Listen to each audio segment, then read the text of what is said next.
يمكن قطة تموت لما مات صاحبها. هم بيحسوا بينا فعلا، بيحبونا جدا.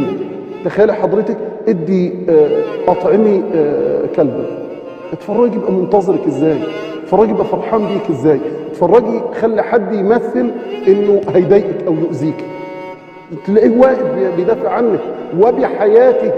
من اوفى الناس الحيوانات. والله عندهم وفاء غير عادي.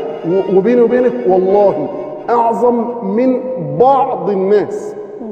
لان كتير من الناس، بعض الناس ينكر الجميل وتلاقيه قليل الاصل مع الناس. بعض الناس الحيوانات لا، اطعميه يفضل وفي طول عمره، وفاء غير عادي. رمز الوفاء اللي احنا بنسخر منه الكلب ما يغدرش.